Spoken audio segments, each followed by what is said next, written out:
tardes, amigas y amigos de la visionradio.net. Les habla Luis Velázquez. Encantado de estar una vez más con ustedes en una nueva emisión de Diálogo Internacional. En los controles de audio, como siempre, mi querida amiga Alexa. Bueno, son las 2 de la tarde de hoy, 12 de noviembre del 2021. Nuestro número de teléfono es el 678-477-3036.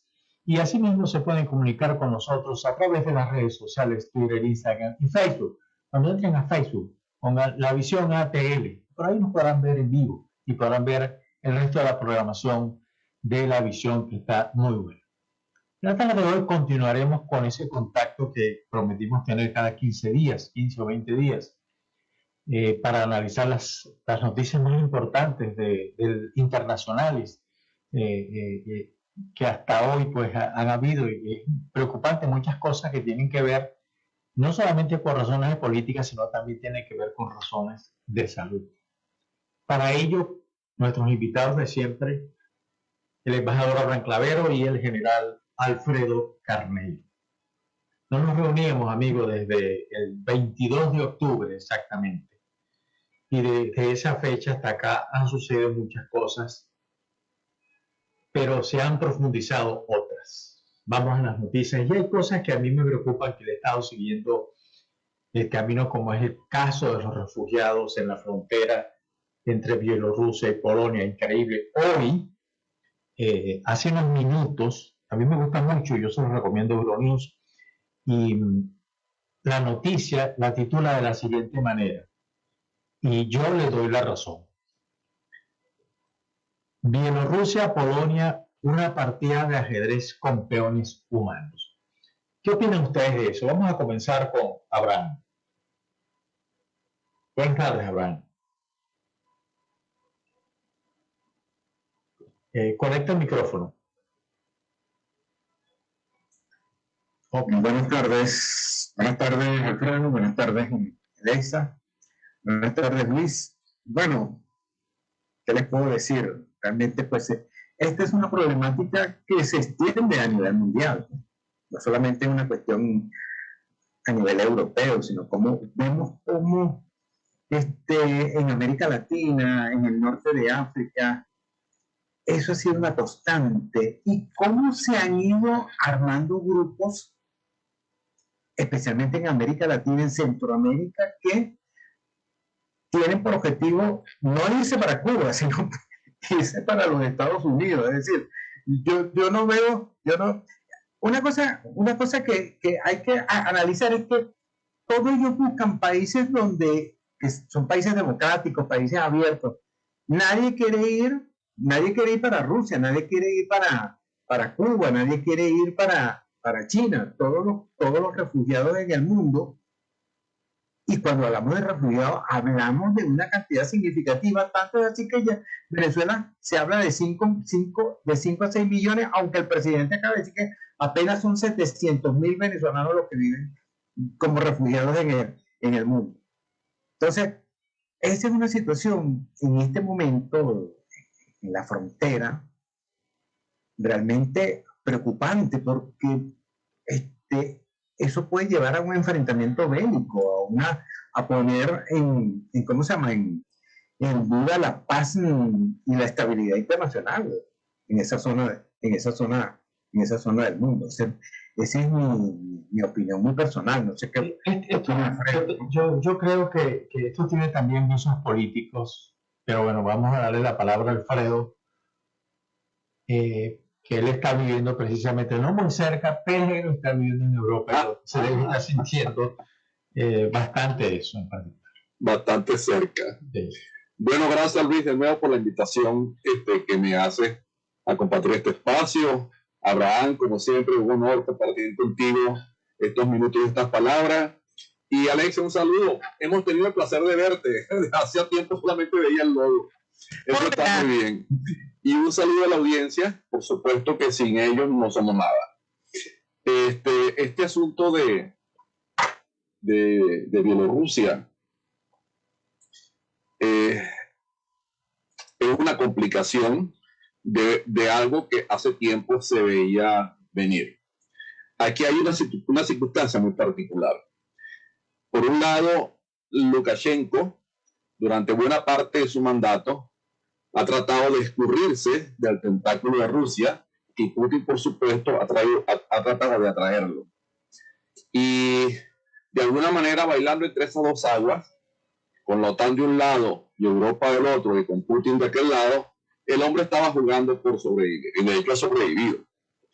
Ahora, ¿qué es lo que pasa? Esta crisis lo acerca, el que está feliz es Putin. Putin está muerto de la risa y Morawiecki es el otro que está feliz también. Porque ahora logra traerse a Bielorrusia a su bando. Yo no voy a decir que va a ocupar la misma posición que ocupaba durante la era soviética, es decir, una autonomía dentro de ese estado, pero sujeto a ese estado. Pero lo que sí es cierto es que la única salida que tiene Lukashenko, el gobierno de Lukashenko en este momento, es de bailar pegadito con el amigo Putin. Morawiecki, que es el otro gran defensor, otro gran ganador de este tema, está feliz, o estará feliz, en mi opinión muy particular, por el hecho de que el pulso que lleva con la Unión Europea, esto le da una excusa para decir, mire, yo tengo razón dentro de las cosas que estoy manejando. Por supuesto, ya el señor Orbán ha salido a aplaudir este tema, y mucha de la gente que de alguna forma ven con recelo esa política de tercerización de la seguridad fronteriza, pues están disfrutando, pero están diciendo, nosotros habíamos advertido que el efecto llamada y el dejar que otros cuidaran nuestras fronteras iba a venir a esta crisis. Y así estamos. Esto al margen, por supuesto, del peligro geopolítico que representan los movimientos migratorios que existen actualmente en el mundo. Porque la gente piensa pues, que es solamente la gente que viene del Sahel o del Medio Oriente y que la Unión Europea. No, esto es mucho más. De hecho, y todos tienen características diferentes. Hay movimientos en América que son bastante importantes, particularmente hacia Estados Unidos y hacia Canadá. Sí. Porque nadie quería Cuba, como dice muy bien Abraham, nadie quería pasar trabajo para allá. Pero también hay movimientos importantes en Asia, de los cuales se oye poco, pero hay una serie de tensiones allí que de alguna manera el trasiego de poblaciones es parte asociada a ese fenómeno.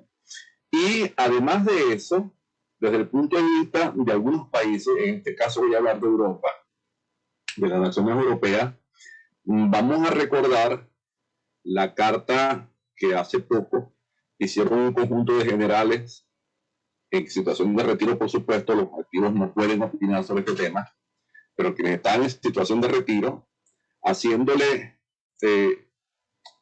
patente a Monsieur Macron que esa influencia de este movimiento poblacional hacía que se perdiera de la mano de Francia. Una buena parte se combina, ya lo hemos hablado antes, la baja natalidad, la baja fertilidad de los países de la Unión Europea con una inmigración importante que de alguna manera tienen tasas de natalidad muy altas. Entonces, eso poco a poco va cambiando la naturaleza de esos países. Pasa en Estados Unidos con los migrantes sin tantos traumas como pasa en Europa, con los migrantes latinoamericanos, con los migrantes hispanos. Pero Estados Unidos tiene mejores herramientas políticas y mejores herramientas institucionales para manejar este tipo de temas. Que en cambio en Europa se está fallando porque la inmigración que viene es muy diferente del carácter nacional de estos países. Recordemos el escándalo que se armó cuando el gobierno francés prohibió que las niñas musulmanas usaran el hijab en la escuela. Sí. Ok. Sí. Pero sin embargo hay unos elementos que yo creo que no podemos olvidar. Efectivamente, la gran mayoría de esa gente que está ahí prácticamente presa en una cárcel de hielo, en esa frontera, son todos que vienen de Medio Oriente, prácticamente todos. Uh-huh. Sobre todo muchos del Kurdistán. Y además de eso, además, esta situación encuentra a Bielorrusia y a la Unión Europea en un enfrentamiento por los embargos que le ha hecho la Unión Europea en los últimos momentos y los que tiene planeado en el futuro. Y eso ha hecho que Lukashenko endurezca más su posición frente a la Unión Europea con apoyo de, como decimos en Venezuela, del pana Putin. Abraham, ¿tú querías agregar algo? Una cuestión que es interesante, y eso que planteaba Alfredo, es muy interesante porque en la parte cultural, cuando hablamos de los grupos migratorios de América Latina hacia los Estados Unidos, hay un factor cultural que es la religión.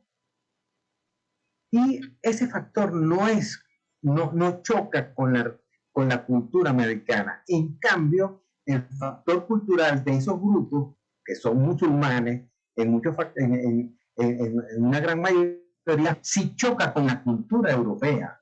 ¿Cómo se llama? Ha creado, ¿cómo se llama? Elementos que se han convertido al islamismo, no sé, y que se han convertido realmente en una amenaza para esos países. Pero fíjate, hay un dato importante, y que es la entrevista que le hacen a una familia de Kurdistán. Yo no sé si tú en tu temporada de Medio Oriente, Abraham, pasaste por el Kurdistán. No sé, pero me imagino no, por ahí no pasé. Que no debe ser muy costoso vivir ahí. Pero para una familia de 4 personas que haya pagado 9.000 euros para llegar hasta ahí, compadre, algo está fallando, o están fallando los cálculos económicos del dueño de casa, que fue el que tuvo que pagar los 9.000 euros para que lo tiraran en esa frontera. Esas hay cosas que me dan la impresión de que todavía no sabemos con certeza qué es lo que está pasando. Lo que sí está claro es que, por un lado, esa gente, ya mucha gente había pasado por ahí, que el señor Lukashenko está aprovechando una situación para enfrentar a la Unión Europea, pero no solamente con el tema de los migrantes, sino con el tema del gas, que es mucho más costoso para la Unión Europea que lo que puede ser cualquier inmigrante. Que le corten el gas y en estos justos momentos, yo te cuento. Vamos a una pausa y ya regresamos. Estamos conversando con el general Alfredo Carneiro y con el embajador Abraham Clavero sobre las últimas noticias internacionales que han acaecido en el mundo.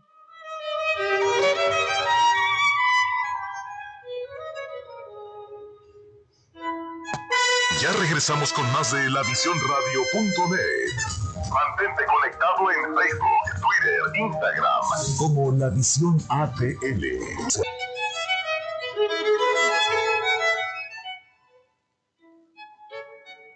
Estamos de regreso en Diálogo Internacional. Estamos conversando con el embajador Abraham Clavero y con el general Alfredo Carneiro. Estamos conversando acerca de las más importantes noticias internacionales en los últimos 15 años. Abraham, ¿tú querías agregar algo más? Sí, mira, Luis, realmente la situación para Europa es muy complicada, porque si se amenaza cerrarle la entrada del gas procedente de Asia Central, ya Argelia tomó medidas y ha pedido a la Unión Europea renegociar todos los acuerdos para, ¿cómo se llama?, recibir un trato más justo con el gas, ese gas tan importante que viene de Argelia, uno de los principales productores de gas del mundo y que es miembro de la OPEP. De manera pues que la situación para Europa puede complicarse ¿cómo se llama?, si no se llega a un acuerdo a la brevedad posible. Ya el gobierno de España hizo un acercamiento a través de su ministro de Relaciones Exteriores y salió con la cabeza. Sí, realmente la situación es bastante delicada para Europa, porque como sea, de todas formas, como el cuento del judío y de los 2 judíos, de todas formas va a tener que pagar más por ese gas. Ahí no les queda otra cosa. Pero bueno, hay 2 noticias en América Latina que han resaltado entre todo esto, noticias muy importantes. Una, las vergonzosas elecciones en Nicaragua, y la otra es otra cosa más vergonzosa, que es el juicio político que está en puerta en Chile antes de que el presidente Piñera entregue la presidencia de la República. por haber hecho una negociación en una de esas islas, paraísos fiscales, lo que llaman negocios offshore, obteniendo una ganancia más o menos interesante de 18 millones de dólares, y parece que el fisco ni se dio cuenta. Pero bueno, ahí lo tiene. Vamos a empezar con las elecciones en Nicaragua. Alfredo. Bueno, en realidad el tema básico no es Nicaragua, porque, bueno, todos sabemos qué es Nicaragua y el peso que tiene en la política mundial.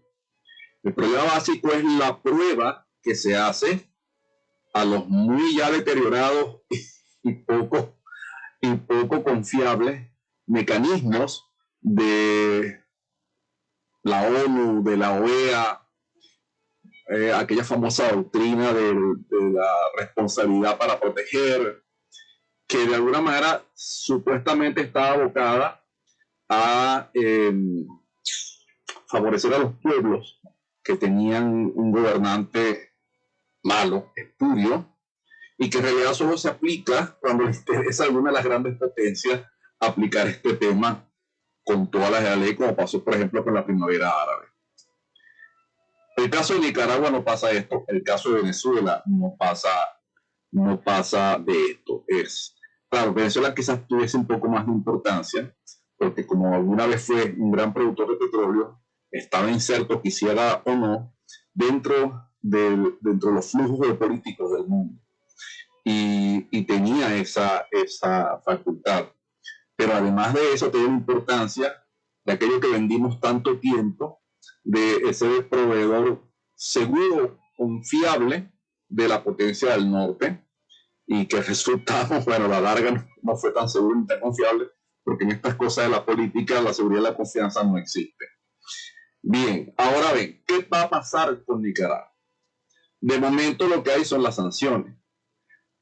¿Habrá algún tipo de acción directa que se pueda hacer para que este dúo trágico de Nicaragua salga del poder y el país pueda recuperar el rumbo hacia el cual nosotros aspiramos que vaya, el rumbo de la democracia, de la institucionalidad, el rumbo de la participación de la gente en la toma de propias decisiones? Habría que ver. Más de una vez hemos dicho de que los países tienen una especie de ADN, y que en esa especie de ADN está inscrita su forma de gobierno principalmente. Y en el caso de Nicaragua, desgraciadamente, excepto el gobierno de la señora Chamorro, de recuerdo para Carlos Andrés, porque la verdad es que no sé qué pasó exactamente en Nicaragua después de eso, porque simplemente se echó todavía más a perder. No ha habido en Nicaragua un gobierno que no sea un gobierno autocrático, que no sea un gobierno que se aproveche de las facilidades del poder para imponer su voluntad a la población nicaragüense. Bajo, por supuesto, las barbas de la OEA, bajo, por supuesto, las barbas de las Naciones Unidas. Y bueno, menos mal que ya fracasó UNASUR, pero en aquel tiempo, digamos, el único elemento que tenían de apoyo era UNASUR y el ALBA y aquella cosa del encuentro de los tiempos del pueblo que habló Hugo Chávez. ¿Podrá el orden mundial, el orden internacional, los organismos de derecho internacionales funcionar para dar una respuesta adecuada, rápida, precisa cuando se presenten estas circunstancias? Pues parece que no. La historia dice que no, y parece que el futuro cercano es no. Porque definitivamente, si tú no tienes un peso suficiente que signifique que tocas los intereses de los grandes estados, pues se hacen muchas declaraciones, se habla mucho de teoría, se habla mucho de cuánto nos duele lo que está pasando en ese país, pero no se hace nada. Y además, el señor Biden lo apuntó muy bien cuando dijo que las fuerzas de Estados Unidos no iban a empeñarse en un problema donde el propio país que está haciendo el problema no tenía intenciones de empeñarse. Cosa que los venezolanos debimos haber sabido, debimos haber olido y debimos haber aprendido particularmente aquellos que creen que los marines van a venir sacando las castañas del fuego. Sí. Abraham. Mira, yo pienso que todo esto es una consecuencia de ese famoso, ese surgimiento de lo que se conoce como el socialismo del siglo XX. Ellos han ido trabajando en ese sentido.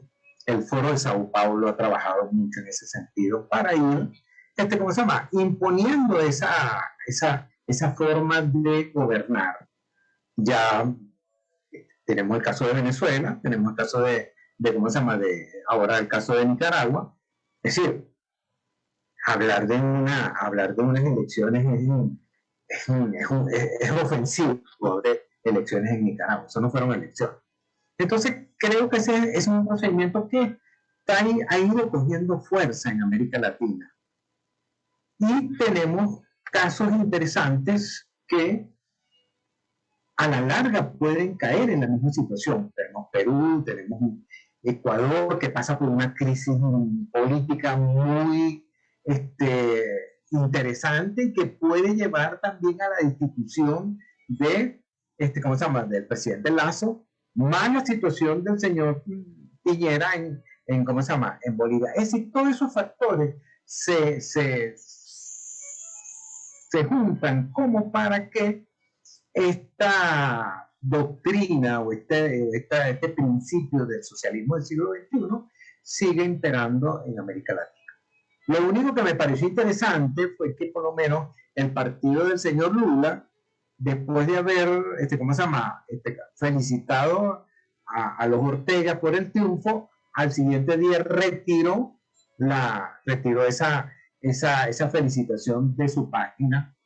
Pero, y lo mismo creo, Argentina también ha mantenido una posición un tanto crítica, pero realmente, como dice Elena Carneiro, no es una situación que se va a resolver de hoy para mañana, y no esperemos, como no esperamos los venezolanos, bueno, algunos todavía piensan que eso va a suceder, que los marines norteamericanos van a venir a solucionarnos nuestros problemas. Si nosotros no lo solucionamos nosotros mismos, nadie se va a hacerse cargo de nuestros problemas. Sí. Alfredo, ¿tú quieres agregar algo? 2 minutos. Sí, una cosa rápida. Este tema del socialismo del siglo XXI es una excusa. Esto no tiene forma de ningún tipo, no hay dogmas de ninguna naturaleza. Es una excusa populista que se ha buscado para prometer a la gente que va a mejorar su situación de vida con un gobierno que esté basado bajo este concepto. Y por supuesto a las pruebas me remito, porque están así, son evidentes, son obvias, de que esto no funciona. Era simplemente un comentario al margen. Sí, realmente el caso de Nicaragua es patético, es lastimoso, pero coincido con Abraham en el hecho de que eso no se puede llamar elecciones bajo nivel, sobre todo elecciones en las que toda la oposición, los principales líderes de la oposición están entre las rejas. Eso de ahí no sale hasta que se acuerde la familia Ortega Murillo que deben salir o de que existen. Pero es muy fácil ganar una elección ahí y es muy fácil montar un teatro, tremendo teatro. Entiendo que se montó en Nicaragua con la televisión, con la prensa, de esos opinadores de oficio. Le pagaron muchísimo dinero a una encuestadora para que hiciera un sondeo y mucho más de la mitad no asistió a las elecciones. Eso es realmente patético. Estamos enfrente de un problema de fondo en América Latina. Pero bueno, vamos a la siguiente pausa y ya estamos de regreso.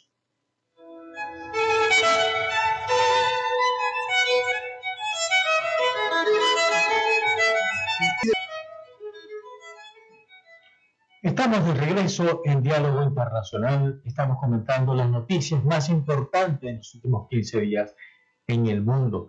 A mí me gustaría que hiciéramos unos comentarios cortos sobre el tema Piñera, que es vergonzoso en todo caso, para que pasemos a un tema de fondo que tiene que ver con los movimientos indígenas. Abraham. No, pero mira, antes de hacer un comentario, Es interesante, hay un artículo en el Foreign Affairs reciente que habla del hegemonismo chino y que esa va a ser una forma que va a exportar China, va a ir exportando esa al mundo. Y creo que eso hay que tomarlo, hay que hacer esa situación, porque indiscutiblemente que gobiernos como estos, claro, se van a agarrar, van a tomar esa información para, ¿cómo se llama? Convertir a muchas democracias en ese tipo de gobiernos en América Latina. Con respecto a Chile, pues mira, yo creo que Piñera desde hace mucho tiempo está, es decir, hay un distanciamiento con la sociedad chilena desde hace bastante tiempo, y el descubrimiento de estos papeles, ¿cómo se llama? La denuncia de estos papeles de la caja de Pandora, pues termina, como dicen, de acabar con su prestigio, y que yo no tengo ninguna duda de que Piñera va a ser destituido. Yo no tengo ninguna duda de que Piñera no va a terminar su gobierno. De manera pues que, ¿cómo se llama? Eso se desde que comenzaron esas manifestaciones en Chile hace un par de años, y que llevó a que se hiciera una ¿cómo se llama? Una asamblea constituyente para modificar la constitución, que claro, que era muy lógico, porque esa era la constitución que había creado Pinochet para mandar para poder gobernar. Es lógico que se cambie, pero también yo creo que es consecuencia de ese distanciamiento de Piñera con grandes sectores de la sociedad chilena. Sí. Esa es mi opinión muy personal. Alfredo. Esto es un tema de revancha.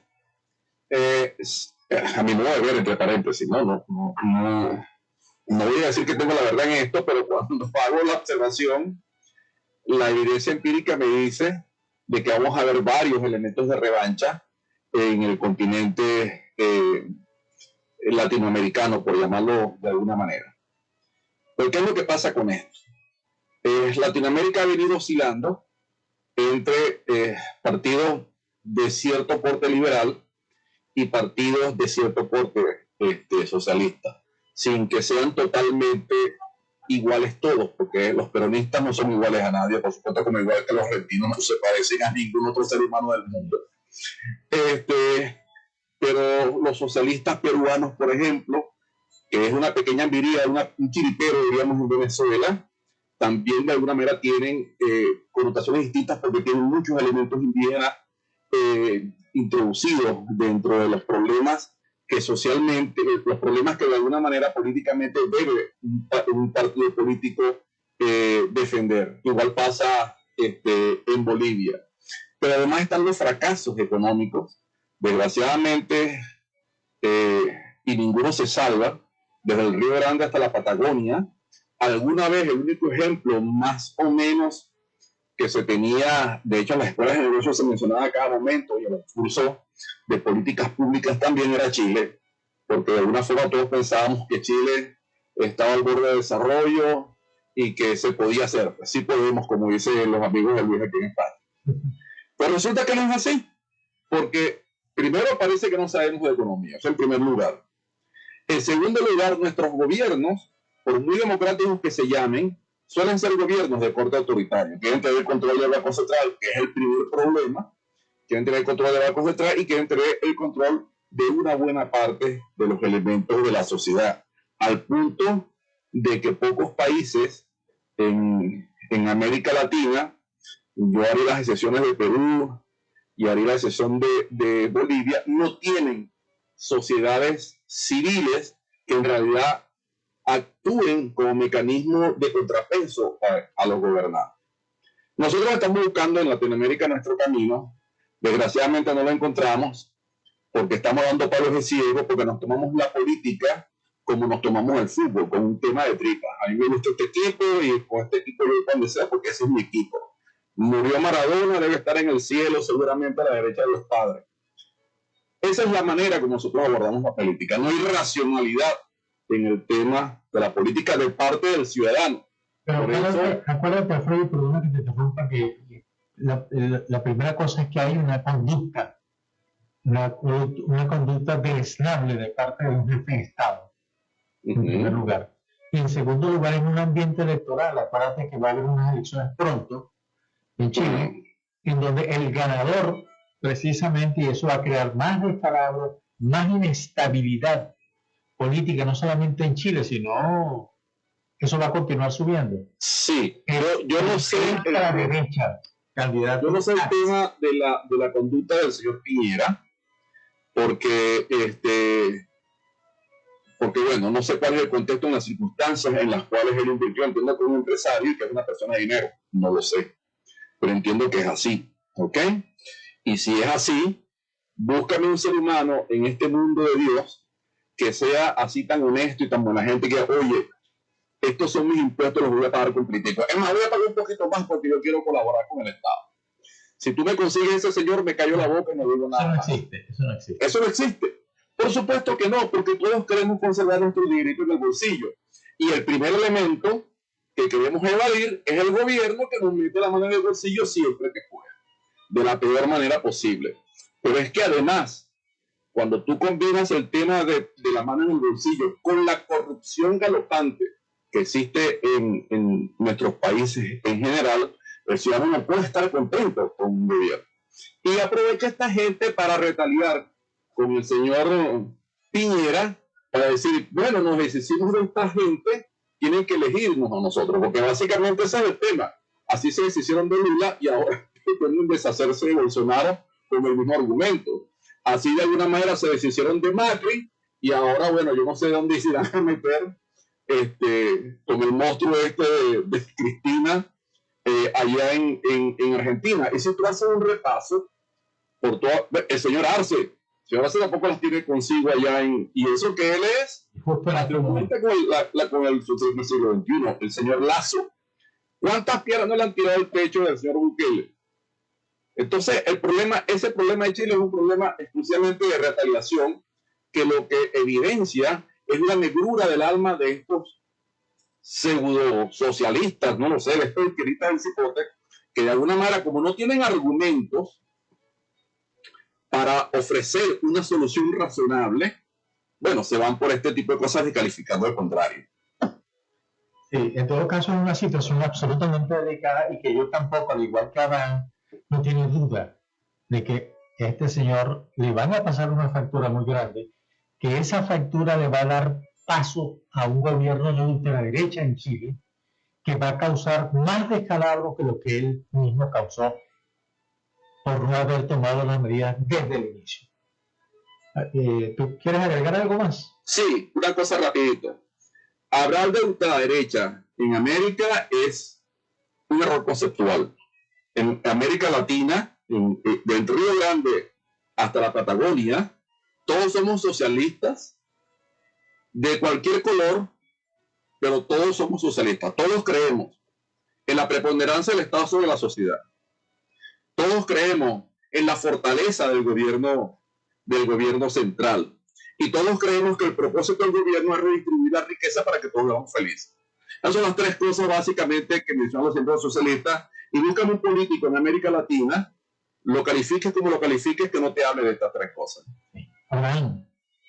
Mira, de acuerdo con la composición de esa asamblea, ¿cómo se llama?, constituyente, ahí predominan los grupos de izquierda, y esa nueva constitución va a ser una constitución de izquierda, esa no va a ser una constitución de derecha. Un arbolito de Navidad, en todo caso. Entonces, un arbolito de Navidad. No, pero creo que va a tener mucho tinte de izquierda esa constitución, esa nueva constitución chilena. Esa es mi opinión muy personal. Sí, sí, en realidad el presidente no se portó bien, no hizo lo que debió haber hecho. Yo sé que tú tienes razón, Alfredo, que no hay ningún político que diga no, voy a pagar y además voy a dar un poquito más porque yo quiero. Eso es un hombre de negocio que sabe lo que es ganar y perder. Pero ese comportamiento es deleznable.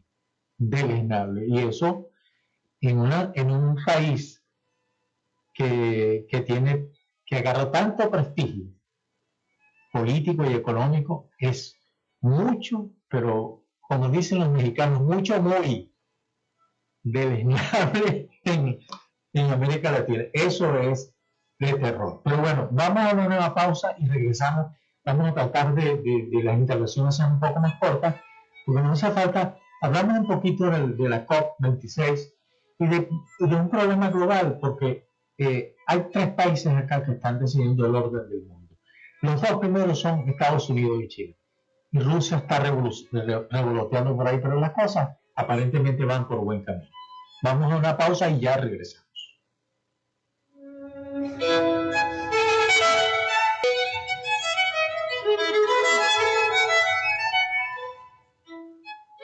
Estamos de regreso en Diálogo Internacional.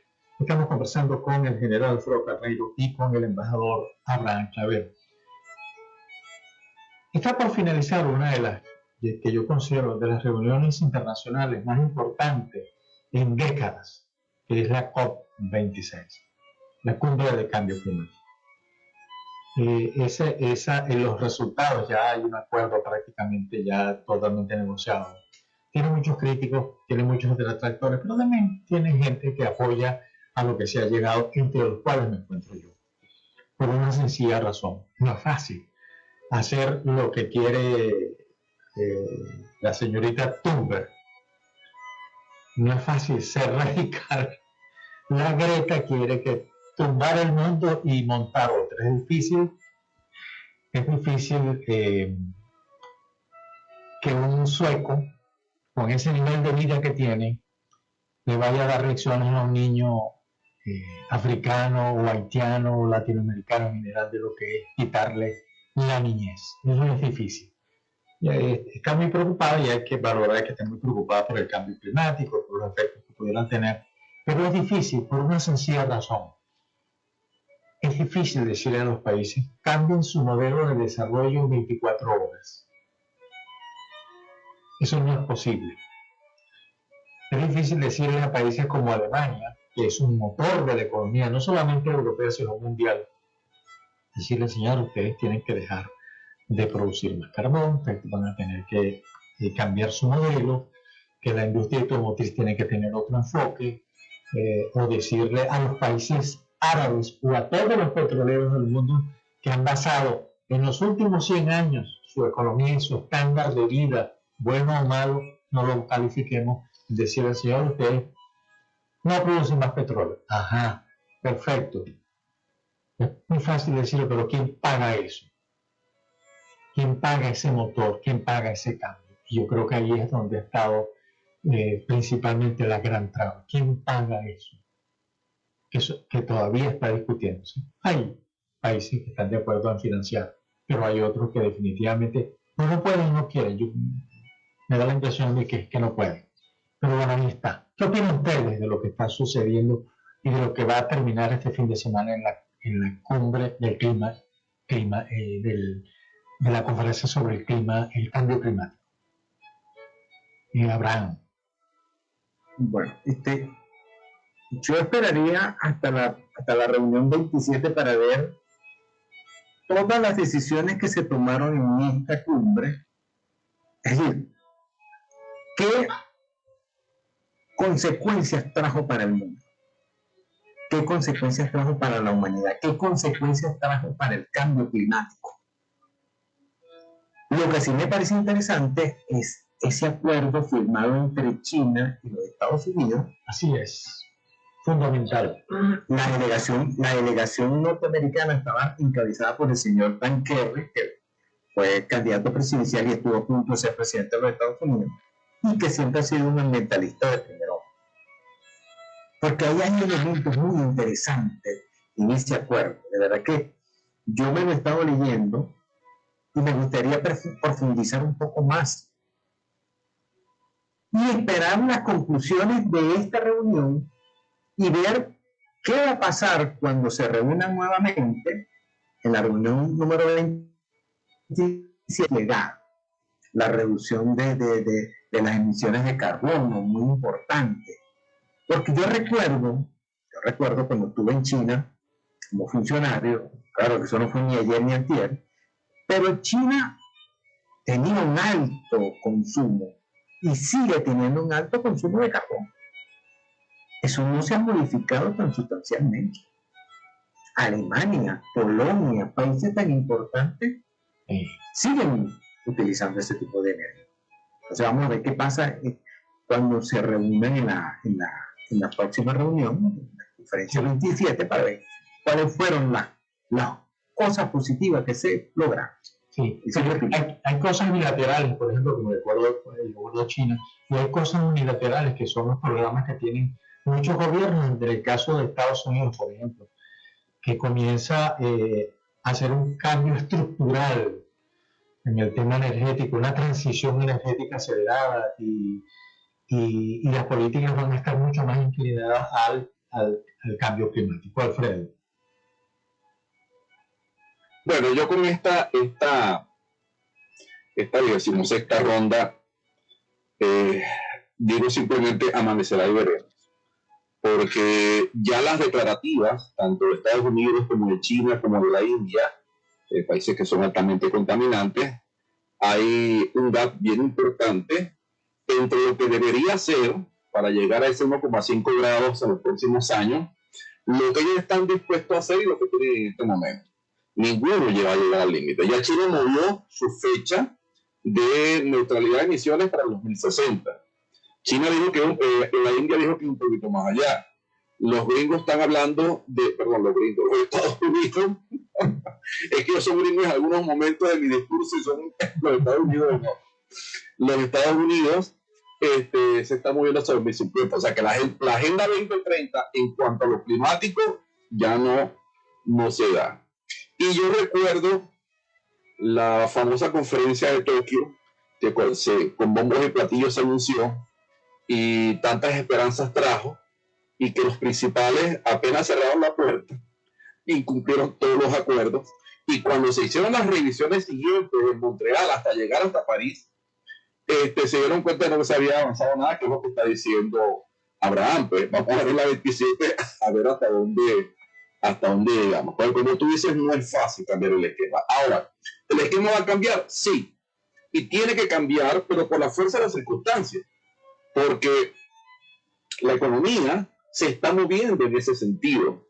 Se está moviendo hacia una producción de energía que tiene poco que ver con los combustibles fósiles, por razones muy sencillas. En el caso del petróleo, que es el más eficiente, en el caso del petróleo, mira, no le queda mucho tiempo de vida al petróleo como fuente de energía primaria para la industria, para los hogares, para los automóviles.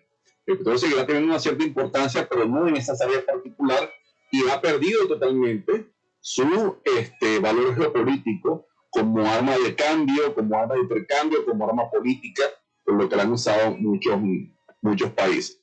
Pero es que además de eso, el cambio tecnológico también obliga a moverse hacia otro tipo de energía, porque estamos buscando energías más baratas. Aquí hoy, por ejemplo, el megavatio hora aquí en España está en 168 euros, que es una cifra realmente increíble. Claro, el 60% son impuestos que le cargan estos socialistas también del siglo XXI, XXI, pero lo que sí es cierto es que está en esa medida. Y en todos los países europeos ha ido subiendo.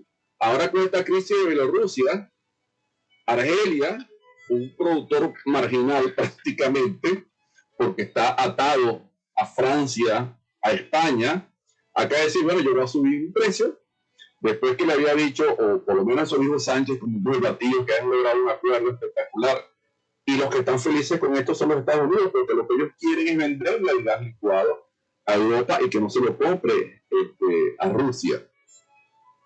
Y demuestra, por supuesto, que esta cosa está siendo utilizada con fines que en realidad no son comerciales. Entonces, obligatoriamente tienen que moverse. Las turberas del lignito, las minas del lignito de Alemania también tienen un momento finito, igual como pasa con las de Silesia en Polonia. Así que obligatoriamente va a ser. ¿Qué va a ser como quiere otra gente? Para mañana, no lo va a hacer. Ya los chinos dijeron que es 2060. Ya los hindúes dijeron que es para el 2070.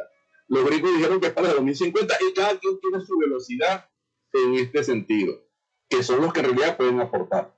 Pero no solamente eso, el negocio ya debería estarse cotizando en la bolsa de valores, el negocio de las compras de derechos de emisión por la vía de financiamiento indirecto en otros países, eso se ha convertido en un negocio, y en un negocio importantísimo. Y donde hay negocio, compañero, ¿cómo era que decía Marx? Pero el brocho del bueno, yo tengo estos principios, pero si no te gusta me quitan estos otros para conversar contigo. Pero hay cosas interesantes en todo eso, es que hay zonas que efectivamente van a seguir siendo marginales en todo el proceso de cambio climático, como el caso de América Latina, el caso de África, e incluso algunos países de Asia que son realmente incapaces de adaptarse a las nuevas condiciones del mundo. Abraham. Lo que realmente a mí me preocupa de todo esto es que nosotros no supimos sacarle el provecho a esa fuente de riqueza tan importante que tuvimos. Y prácticamente esa fuente, al doblar de la esquina, va a ser sustituida rápidamente. Sí. Esta mañana me daba muchas ganas de reír cuando decía que la producción petrolera venezolana había subido en 35.000 barriles. Mientras que los países del Golfo, y eso hay que reconocerlo, han creado fondos especiales y han creado seguimiento para sustituir cuando ya el petróleo no sea la fuente principal. El caso de Arabia Saudita. Caso de Arabia Saudita y en Europa, Noruega, que lo hizo también. Que eso es algo realmente importante. Pero bueno, ahí van. Creo que 50, 60 años, no menos, ya la tumba tendrá por ahí cerca de esa misma edad y podrá decir que triunfó su gran lucha. Ella tiene un gran valor en todo caso. Ella tiene un gran valor, ha sido constante en insistir que tenemos que vivir mejor, sí, tenemos que vivir mejor, pero yo coincido con ella con un pero. Hay que darle tiempo absolutamente a los cambios. Los países no son unas familias en sí, que pueden cambiar tan rápido como se quiera. El trabajo de los jóvenes, Luis, el trabajo de los jóvenes es ese que hace esa señora, esa jovencita, es protestar, es buscar nuevos horizontes, ese es su trabajo. Cuando ya sea primer ministro de Suecia, ya es otra cosa, ya tendrá que ocuparse. Que con toda seguridad va a ser. Bueno, habría que ver con su... Va a llegar, tú vas a ver. Hemos llegado al programa y al final del programa, nos quedaron un par de noticias sin tocar, pero bueno, vamos a buscar durante la semana entrante la posibilidad de que podamos comentar un poco más eso que nos quedó en el tintero, como es el movimiento indigenista latinoamericano, que esa situación está cada vez más grave, y los problemas globales que encubren un tema de un nuevo orden mundial. Muchas gracias, Alfredo, muchas gracias, Abraham, por haber estado de nuevo con nosotros, y bueno, nos estaremos viendo. Muchas gracias a la audiencia y por supuesto a mi querida amiga Alexa, porque siempre está leal conmigo en diálogo. Sí, muy leal sobre todas las cosas. Un fuerte abrazo a todos, feliz fin de semana y bueno, vamos a disfrutar del sol. Así es. Muchas gracias, Luis. Muchas gracias, Abraham. Muchas gracias, Alexia. A ustedes. Sean felices. Alexa. Cuídense mucho. Muchas gracias. Buenas tardes. Buen fin de semana. Igual para ustedes.